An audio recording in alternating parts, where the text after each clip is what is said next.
the conclusion of the Sustainable Fishing Partnership Agreement, which is like renewing a new partnership in this particular field after so many years of having a dormant agreement, is indeed a change which was initiated by the government. For your information, it was the ministry who wanted to revitalize the relationship between the European member states and the European Union as a whole in this particular sector. And I also witnessed with quite interesting eyes and ears to see the reflections on this agreement. That was the reason why we decided to have this issue as the first agenda item today, because I believe it's important that people are informed of the facts or the pros coming from this agreement. I understand you all have a handout in front of you which contains the basic data and the basic information related to the details of the agreement. What I would like to underline at this stage, before perhaps giving the floor to the Honourable, is to make you understand that this was not a field regulated. There were a lot of things going on in the field.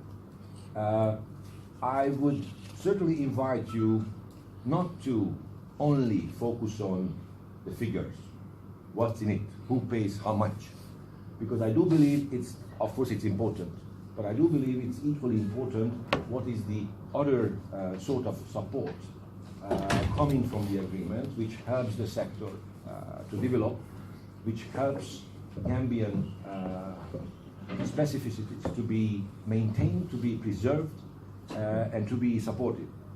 In that sense, I believe there is a long list of pros coming from this agreement, and I do believe this will certainly pave the road for an even more closer partnership between the Gambia and the European Union and its member states. I'm sad because for a period of 22 years we did not benefit from the resources that God has given us that is in our waters. Furthermore, we looked at the history of what Gambia used to benefit, and like the Excellency Ambassador said, it's not only the money that we are getting. We have been able to build our capacity, and all of you who listen to the radio and television would hear my permanent secretary being very eloquent in defending the fisheries sector. This is because he is one of the products of the EU-Gambia relationship.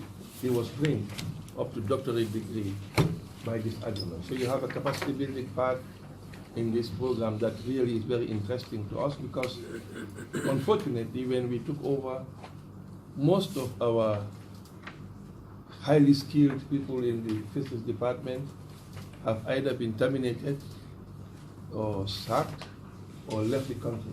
So we are building from scratch.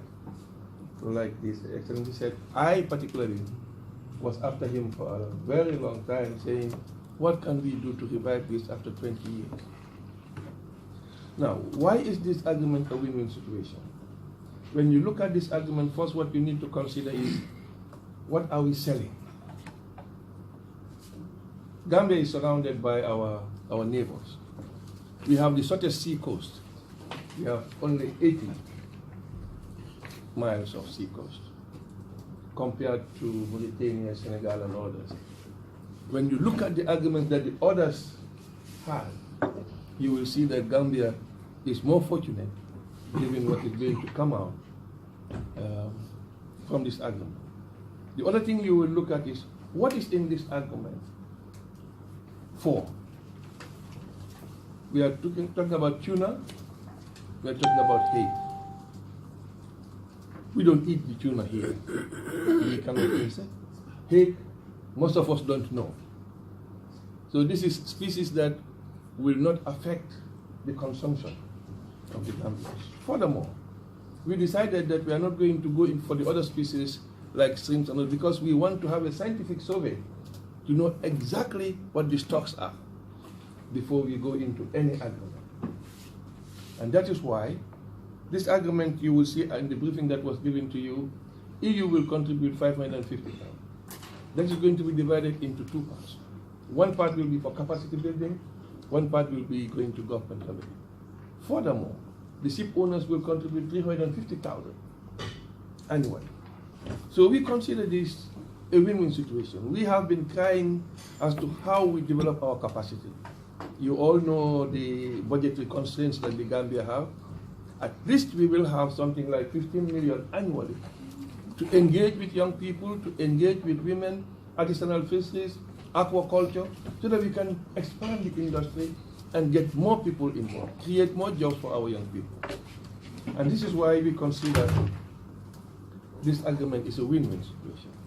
Like the Excellency said, the reason I'm not able to stay with you after this session, I'm going to Parliament to table this to the parliamentarians.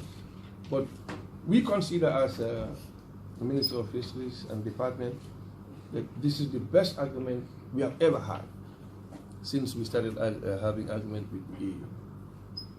For a period of 6 years, we will get 5.4 million euros to help with our industry. So we consider this, like I said, an opportunity to develop the sector. The absence of Gambians in the sector is a big problem. But most of them do not have capital. And when they go to any normal bank, they will need collaterals. So we are hoping through this agreement, we can now engage and have some flexibility. For example, if 6 young people want to come together and have a boat and get their next executor, we should be able to use these resources to help them. And if we can multiply that on an annual basis, hopefully we will get more people involved in the industry. And we call on Gambians to get involved. When you hear about what is happening in the industry, unfortunately, it's dominated by foreigners.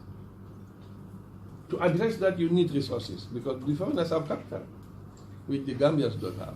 So we are hoping through this agreement that all this will be looked at, and we will do our best to make sure we reach out, particularly to young people and women, to make a difference in their lives and to build the community. And finally, our dream in the ministry is that fisheries can be like tourism or more than tourism in the Gambia. If we harness all our resources, if we all come together and work. And this is the aim of the ministry and the department, that we develop fisheries until we surpass tourism. That will mean that the economic earning of the Gambians, particularly youth and women, will be increased. I thank you for your attention. Thank you, Honorable.